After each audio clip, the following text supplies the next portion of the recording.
Bonjour, moi c'est Mélissa, étudiante au doctorat en éducation à l'Université de Sherbrooke.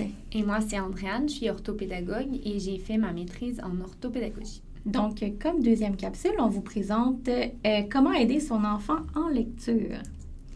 Donc, quelques petites informations en rafale pour commencer. Donc, c'est important de savoir que l'apprentissage de la lecture, c'est une étape qui est cruciale pour la réussite sociale et scolaire de votre enfant et que, comme tout apprentissage, eh bien, la collaboration avec l'enseignant est la clé. Assurez-vous d'utiliser les mêmes stratégies qu'en classe. Aussi, démontrer une attitude positive envers la lecture, ça va permettre à votre enfant d'être plus motivé et d'être plus persévérant à apprendre à lire et à écrire. Et finalement, n'oubliez pas les principes de l'atelier numéro 1 qui s'appliquent encore pour l'apprentissage de la lecture. Donc, proposer des pauses stratégiques, faire vivre le plus de réussite possible à votre enfant, varier les supports et utiliser les intérêts et les capacités de votre enfant. Donc, pour parler de l'apprentissage de la lecture, ce qu'on a fait, c'est qu'on a séparé l'apprentissage de la lecture en 3 profils qui n'ont pas de lien avec l'âge de l'enfant.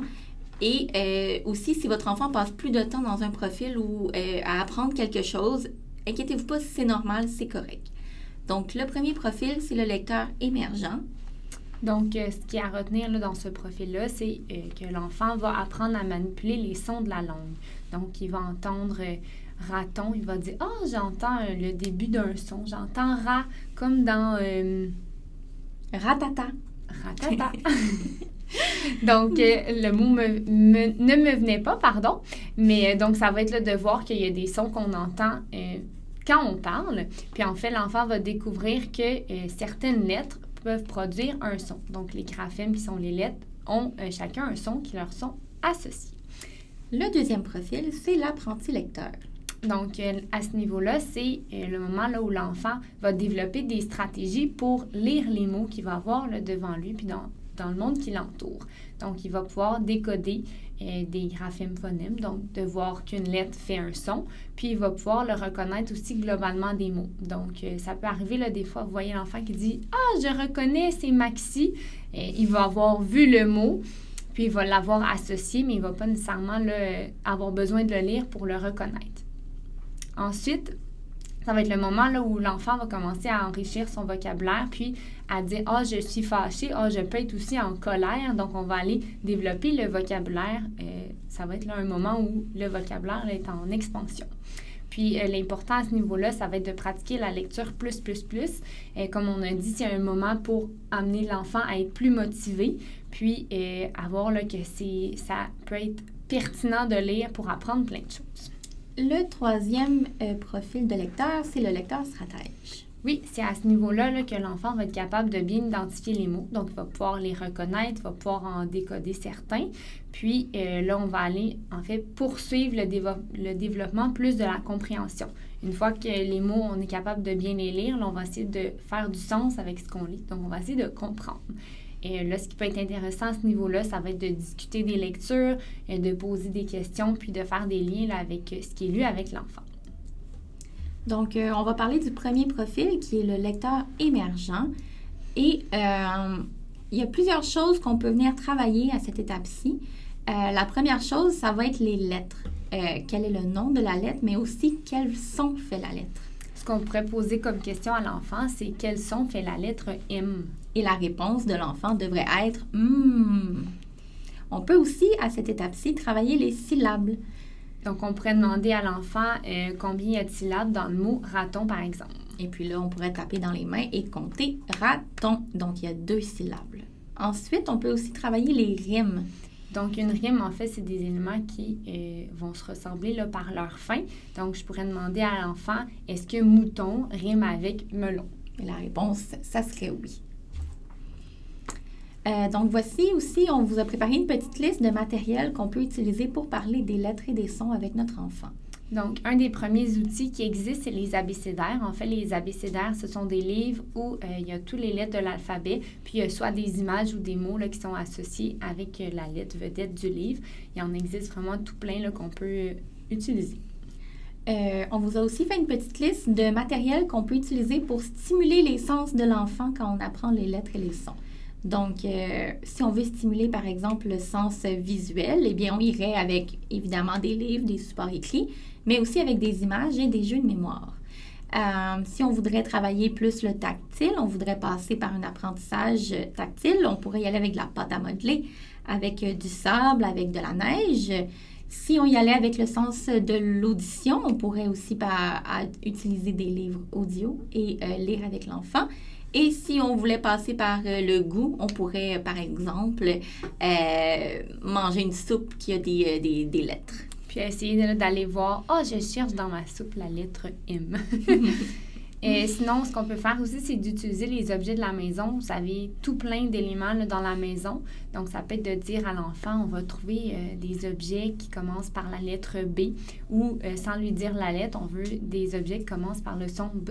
Donc, on va demander à l'enfant, en 5 minutes, c'est celui entre nous deux qui trouve le plus d'objets, puis on doit tous les emmener là, au centre du salon, par exemple. Et il y a aussi le même principe qui peut être fait avec des revues et des journaux. Dans le Publisac, par exemple, on peut découper des images qu'on trouve de choses qui commencent par la lettre B ou par le son B. On pourrait aussi découper juste les lettres là, qu'on voit, puis en trouver de différentes polices d'écriture. Couleurs, formes et tout ça.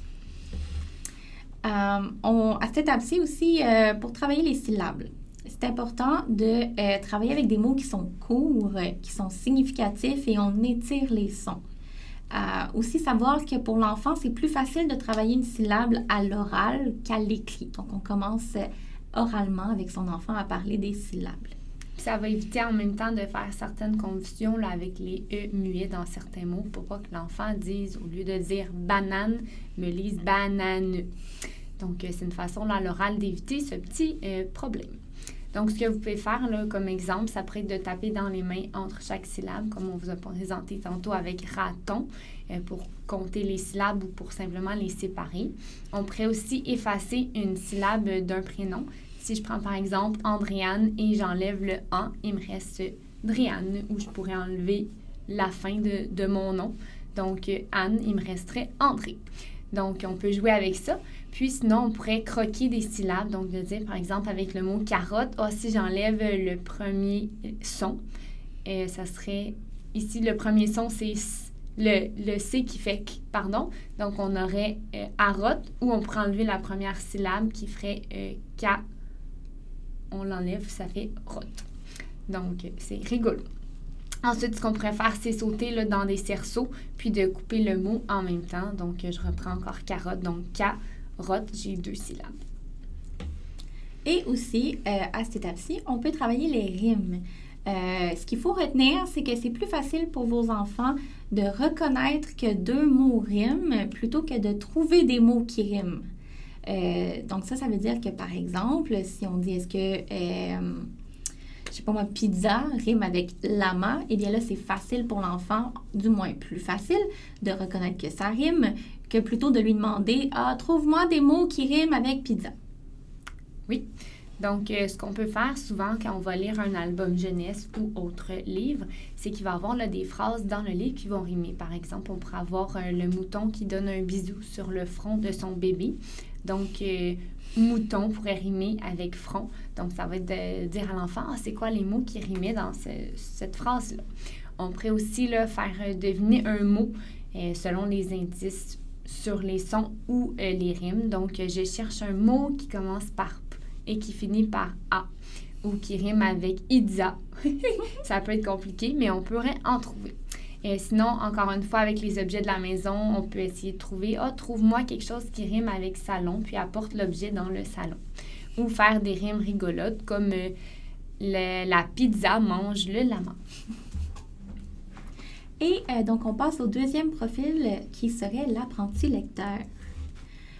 Donc, à cette étape-ci, l'enfant, on va mettre l'accent sur des supports qui sont écrits. On sort de l'oral, on se met vraiment sur des trucs écrits, des trucs visuels. Donc, on s'en rend plus compte, vous et moi, mais on a plein de supports écrits dans notre quotidien qu'on utilise tous les jours et on vous propose de mettre de prendre avantage de ces éléments du quotidien. Donc là, on veut parler des listes d'épicerie, des cartes de souhait, des lettres sur le réfrigérateur. Il y a aussi les panneaux sur la route, les menus au restaurant. Tout ça, ça peut être super intéressant de prendre avantage de ces supports écrits-là avec votre enfant. Et une chose qu'il ne faut pas oublier à cette étape-ci, c'est de continuer à lire avec votre enfant. Comme on l'a dit, je pense plus tôt aussi, de continuer à augmenter le vocabulaire de votre enfant. Oui, donc ce qui est important en fait de se rappeler, c'est qu'à ce stade-là, l'enfant, il débute dans la lecture, donc c'est très exigeant pour lui là, de lire les mots, de les reconnaître. Donc, on va essayer de faire des séances qui sont courtes, donc on ne lira pas pendant 1 heure. On peut lire pendant 5-10 minutes, on passe à autre chose, on reviendra plus tard. On peut aussi faire des petites pauses récompenses entre-temps. Puis, l'important, là, comme on vous l'a dit, c'est de choisir des textes, des livres qui sont adaptés là, au niveau de l'enfant. Donc, on ne mettra pas une phrase mais un texte de 800 mots pour un enfant là, qui débute, sinon ça va être trop exigeant pour lui. Puis de trouver des textes qui sont signifiants, donc des sujets qui l'intéressent, ça va toujours être encore plus là, facilitant. Puis comme on l'a dit, là, de lire l'histoire avec l'enfant, même s'il est plus vieux, c'est toujours un moment agréable là, de lire ensemble. Donc, encore une fois, on vous a préparé une petite liste de matériel qu'on peut utiliser pour travailler les différents éléments cruciaux pour l'apprenti lecteur. Oui, donc un des premiers éléments, comme on vous a dit, c'est de faire le décodage de graphèmes phonèmes. Donc, ça va être de dire « je vois avec A, ça fait ma ». Donc, d'essayer là, de lire des syllabes. On peut y aller des syllabes simples avec une consonne et une voyelle, mais les syllabes vont pouvoir augmenter en difficulté selon le niveau de l'enfant. Ça pourrait être sous forme de bingo. Donc, je prends un jeton, un efface, peu importe, puis je vais aller la placer sur la syllabe là, que le parent a nommé, ou on peut inverser aussi là, l'enfant. Et comme le mini-prof, il vous lit la syllabe, puis vous devez, là, vous aller la retrouver. Ça peut être aussi d'utiliser des lettres magnétiques qu'on pourrait avoir à la maison, des lettres sinon qu'on écrit juste sur des bouts de papier, puis on les jumelle ensemble pour former des syllabes, puis on va les lire en même temps. Et sinon, pour ce qui est de la reconnaissance globale, comme on vous a dit, c'est un mot que je vais voir d'un coup, puis je vais pouvoir le reconnaître. Ça va être surtout nos déterminants, mon, ton, ça, les, ou des prépositions comme avec, dans, à. Donc, c'est des mots qu'on doit le reconnaître quand même rapidement, juste en les voyant. Donc, avec ça, on peut faire des jeux un peu, encore une fois, comme un bingo, où on pourrait faire un jeu de double, là, qui est l'exemple qu'on a juste ici pour vous, où on doit trouver là, le mot qui est pareil sur les 2 cartons. Il y a plusieurs générateurs là, de double, de mots croisés et tout ça là, sur Internet. Il suffit là, de chercher un petit peu. Sinon, ça pourrait être un serpent-échelle. Donc, on tourne une carte, on lit le mot. Si on réussit, on peut brasser le dé puis on peut avancer là, dans le jeu. Sinon, pour ce qui est du vocabulaire, on vous a dit que c'est toujours important de le développer. On pourrait, par exemple, prendre les mots de la semaine qui sont travaillés à l'école, les mettre sur un dé, puis de brasser le dé, puis d'essayer de dire « je cherche un synonyme au mot... Mouton. Mouton, encore une fois. Donc, ou un antonyme, ou d'essayer de nommer une définition de ce mot-là. Ça va être important aussi de porter attention aux mots nouveaux. S'il y a des mots que l'enfant vous demande, par exemple, c'est quoi un potage? Donc, on dit aujourd'hui, on fait un potage. Ah, ben c'est quoi? Ah, ça ressemble à une soupe. Puis là, on va essayer là, d'expliquer encore plus pour emmener le vocabulaire à l'enfant. On vous a préparé ici une petite rubrique de questions fréquemment posées par les parents d'enfants qui sont des apprentis lecteurs. Donc, la première question, ce serait « Que faire si mon enfant hésite devant un mot? » Eh bien, continuez la lecture, puis revenez avec votre enfant sur le mot, voir si à ce moment-là, il peut le lire. Des fois, avec le contexte, avec les nouvelles informations, l'enfant est capable de décoder le mot. Si jamais c'est encore difficile pour votre enfant, eh bien, aidez-le à décoder. Découpez le mot en syllabes, cachez les lettres muettes. Et si jamais encore là, c'est trop difficile pour votre enfant, ça se peut que ce mot-là soit pas tout à fait encore du niveau de votre enfant. Dites-lui simplement le mot, puis passez à autre chose. Donc, si jamais là, votre enfant, il semble deviner les mots qu'il lit, par exemple, le lapin aime les câlins, puis il va nous lire le lapin aime les carottes, mais c'est normal, il s'appuie sur le sens du texte. On va lui demander, en fait, c'est quoi les indices qui t'ont permis de lire carotte au lieu de câlin, par exemple, dans ce contexte-ci. Puis, lui demander comment tu fait pour deviner. Si on voit que ça déforme le sens du texte, on peut aller avec lui, relire le mot, puis le décoder comme il faut pour qu'il voit c'est quoi le vrai mot, en fait, qui est écrit et non le deviner. Et à la question, que faire si mon enfant se trompe en lisant? Si l'erreur ne modifie pas le sens du texte, faites rien. Si l'erreur amène votre enfant à ne pas comprendre le sens, eh bien, revenez avec lui sur le mot, lisez le texte, puis insistez sur ce mot-là. Ce mot-là, tantôt, tu l'as mal lu. On va le lire comme il faut, ça va t'aider à comprendre le texte. Si votre enfant inverse ou confond des lettres, qu'est-ce qu'on fait? Bien, il faut savoir, premièrement, qu'on ne panique pas, c'est normal. Si l'enfant se corrige, il voit qu'il a inversé un P avec un B, puis qu'en se corrigeant, il comprend le texte, on ne s'inquiète pas, on continue. S'il ne se corrige pas, votre enfant, mais il comprend quand même le sens du texte, eh bien, revenez avec lui sur le mot, soulignez son erreur. Tu vois ici, là, c'est pas un P, c'est pas un bateau, c'est un bateau. Puis, on reprend la lecture avec lui, puis on appuie sur ces mots-là où il y a eu une confusion. Et enfin, l'autre question qui nous est posée parfois, c'est qu'est-ce qu'on fait si mon enfant ne reconnaît pas un mot qui devrait être connu globalement rapidement? Puis en fait, ça va être de lui laisser le temps de se rappeler les sons qui sont associés à ce mot-là, puis de le reconnaître. On peut lui rappeler, tu sais, on l'a déjà vu, ce mot-là, on l'a travaillé hier pendant notre jeu de double, par exemple. Puis on peut lui dire le mot si jamais il ne s'en souvient plus, puis lui rappeler, rappelle-toi, je vois qu'avec... Il y a un V, il y a un C à la fin. Donc, de voir les lettres qui forment le mot, ça peut être utile aussi de décortiquer le mot avec l'enfant. Et donc, on arrive au troisième et dernier profil qui est le lecteur stratège. Le lecteur stratège, c'est un enfant qui maintenant est assez à l'aise avec le décodage, qui fait une bonne reconnaissance des petits mots qui sont fréquents et que là, on passe à d'autres défis. Donc, les défis, le premier qu'on vous présente ici, c'est la fluidité.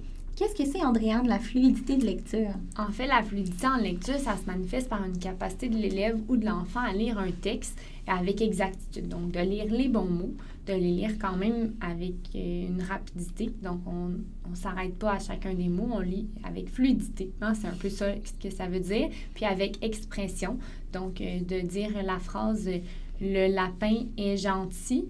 Si l'enfant dit « le lapin est gentil », donc il n'aura pas coupé aux bons endroits, ça va faire une drôle de phrase. Donc, ça va être ça, en fait, qu'on veut dire avec expression. Pour travailler la fluidité en lecture, une des choses qu'on vous propose, c'est de relire le même texte plusieurs fois. Ça va permettre à votre enfant de se pratiquer à lire par groupe de mots qui ont un sens ensemble, des groupes de mots signifiants. Ça va lui permettre aussi de se pratiquer à lire avec une intonation, de s'arrêter aux virgules, aux points et de ne pas mettre des pauses au mauvais endroit dans la phrase. Une chose aussi qui peut fonctionner avec certains enfants, c'est de chronométrer la lecture pour voir si d'une fois à l'autre, l'enfant s'est amélioré. L'autre petit défi qu'on vous présente, ça va être la compréhension. C'est quoi, Andréane, la compréhension? Bien, en fait, la compréhension, cette fois-ci, ça se définit comme un processus par lequel le lecteur, donc l'enfant, va construire un sens à ce qu'il est en train de lire. Donc, il va activer ses connaissances antérieures, voir les informations du texte, puis un peu comprendre ce qui vient d'être lu, de faire un sens sur sa lecture. Puis, comment on peut travailler la compréhension? Bien, nous, ce qu'on vous propose, c'est de créer un climat d'échange et de discussion avec votre enfant. Par exemple, l'enfant peut lire un paragraphe, le résumer, puis c'est à votre tour. Vous lisez un paragraphe, vous le résumez, puis vous vous entraidez comme ça à résumer, à comprendre le texte. Vous pouvez aussi montrer à votre enfant c'est quoi votre fil de réflexion quand vous faites une lecture partagée comme ça. Donc, vous lui expliquez, ça, moi, tu vois, ça me fait penser à ça, qui ensuite me fait penser à ça. Alors, j'ai compris que probablement que... Donc, ça aide votre enfant à voir comment vous faites des liens et donc à faire des liens. Donc, on vous présente ici quelques petites questions qu'on peut poser avant, pendant et après la lecture pour amener justement votre enfant à faire des liens puis à travailler la compréhension. Donc ici, on a des exemples de questions pour avant la lecture. Donc, on pourrait demander à l'enfant, c'est quoi le titre de l'histoire, du texte? De quoi tu penses que ça va nous parler? Est-ce qu'il y a des sous-titres quand on est dans une revue, par exemple, ou une table des matières? Les illustrations, est-ce que ça me donne des indices sur l'histoire? Donc, il y a plusieurs questions là, qu'on pourrait poser avant la lecture. L'idée, c'est d'inviter l'enfant à prédire de quoi va parler le texte. Ça, c'est une bonne stratégie pour en même temps activer ses connaissances antérieures. Qu'est-ce que je connais déjà du sujet? Ça va activer là, déjà certains mots en mémoire. Quand on va les voir, on va les reconnaître plus rapidement. On vous présente ici des petites questions qu'on peut poser pendant la lecture. Là, on ne parle pas de questions qu'on poserait en plein milieu d'une phrase, mais plutôt d'une question qu'on pourrait poser entre deux phrases, entre deux paragraphes, après une page ou même... et c'est ça. Donc, les questions, ça serait « Comment penses-tu que l'histoire pourra-t-elle finir? C'est qui les personnages principaux? C'est quoi leurs caractéristiques? C'est quoi les émotions que vivent les personnages? Est-ce que ça te fait penser à des émotions que tu as déjà vécues toi aussi?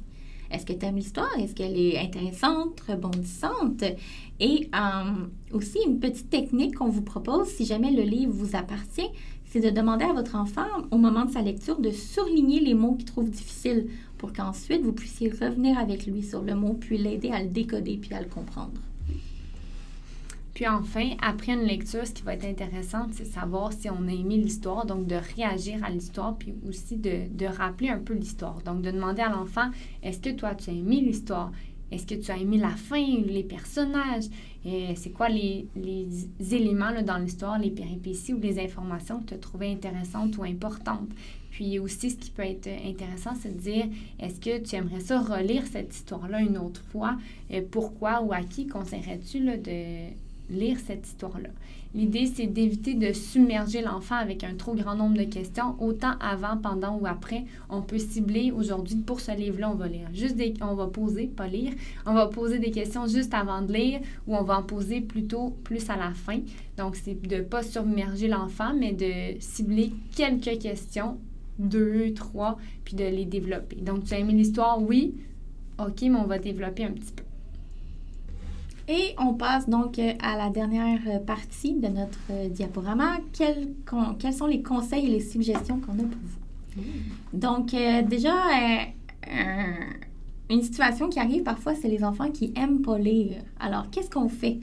Bien, souvent, ce qu'il faut retenir, c'est qu'un enfant qui n'aime pas lire, c'est pas nécessairement qu'il n'aime pas vraiment ça, c'est que c'est trop difficile pour lui. Souvent, au début, il va dire « Ah, j'aime mieux que maman ou papa ou grand-maman, peu importe la personne de la famille.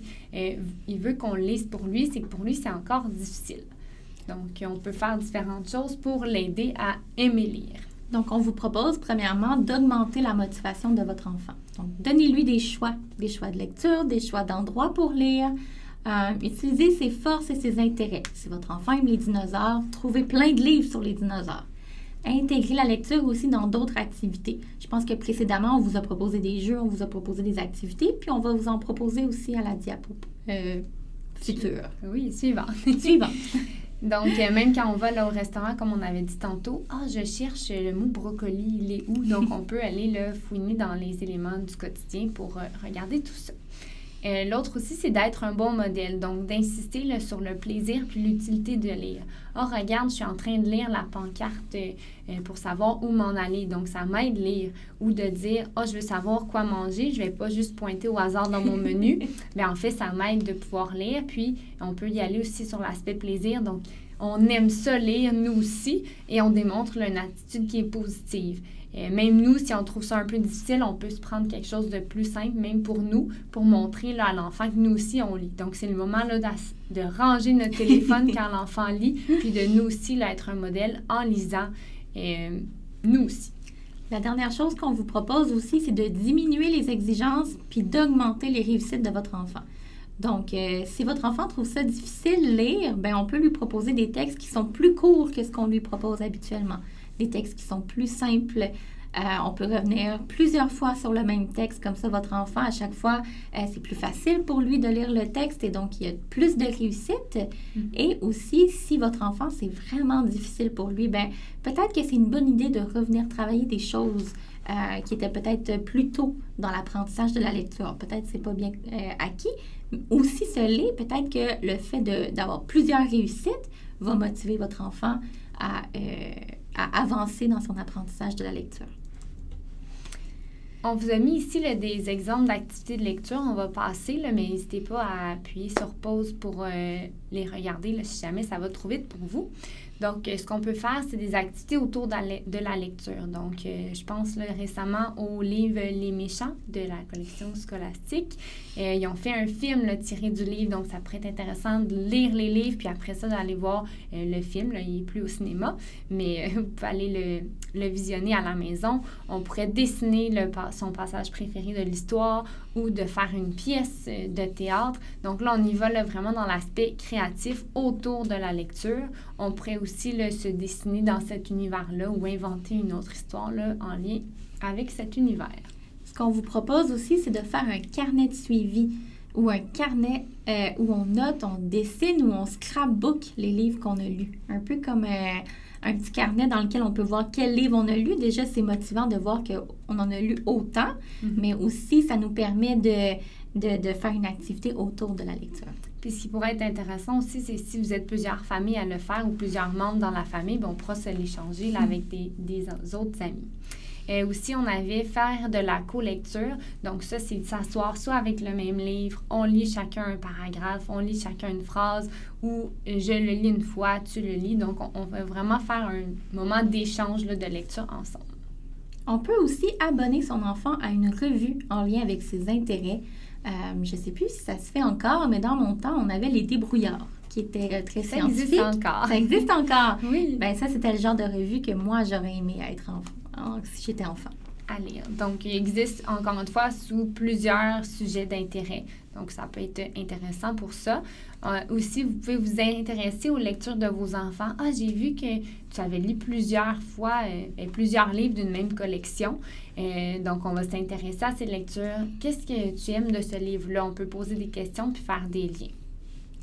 Et aussi, on vous propose de parler de vos lectures en termes de moments agréables. Parler à votre enfant. Hier, je me suis couchée un petit peu plus tard que d'habitude parce que j'arrivais pas à fermer mon livre. C'était tellement bon, tellement agréable. Puis raconter aussi les histoires, raconter vos lectures. Faites des liens peut-être entre vos lectures et les siennes. Montrez l'exemple. Et une dernière astuce aussi, peu importe le niveau de lecture de votre enfant, mais aller à la bibliothèque, c'est toujours une bonne idée, c'est une idée gagnante. Et vous allez fouiner dans la bibliothèque avec l'enfant, puis il va développer là, une certaine appréciation de juste côtoyer des livres là, dans son entourage. Ici, on vous a mis des exemples de jeux et de livres qui pourraient là, vous aider. En fait, pour la lecture, quand on est avec des enfants qui sont plus apprentis lecteurs, donc on va aller avec des lectures qui sont graduées. Donc, il y a peut-être juste une phrase par page ou qu'il y a des mots qui reviennent là, dans l'histoire. On a par exemple les rats de bibliothèque, Qu'est-ce qu'à lire. Il y en a plusieurs autres. Sinon, ça peut être des livres à gros caractères. Je pense aux collections où la police est vraiment plus grande, mais les livres sont épais. Donc, c'est motivant pour l'enfant qui dit « Ah, j'ai lu un livre qui avait 100 pages. » Au final, ça aurait été peut-être un 20-30 maximum, mais il a l'impression qu'il a lu une grosse brique lui aussi, comme les plus vieux. Et sinon, ça va être aussi de lire autant des albums jeunesse, mais aussi bandes dessinées, romans, documentaires. Ce sont tous des lectures. Puis comme on dit, ça s'équivaut tous. C'est pas meilleur l'un que l'autre. L'idée n'est pas d'arriver à lire un roman. Si ce que j'aime, c'est lire des bandes dessinées, bien, je fais de la lecture, puis c'est aussi bien comme ça.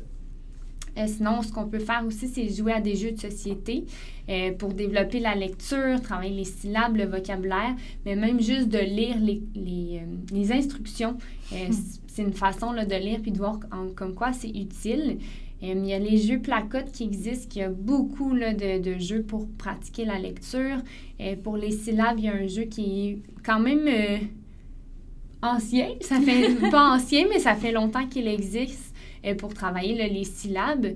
Puis il y aurait des jeux pour travailler le vocabulaire comme Tabou, Montamo ou Time's Up, qui est un jeu un peu plus de mime, mais pour travailler là, la lecture de mots.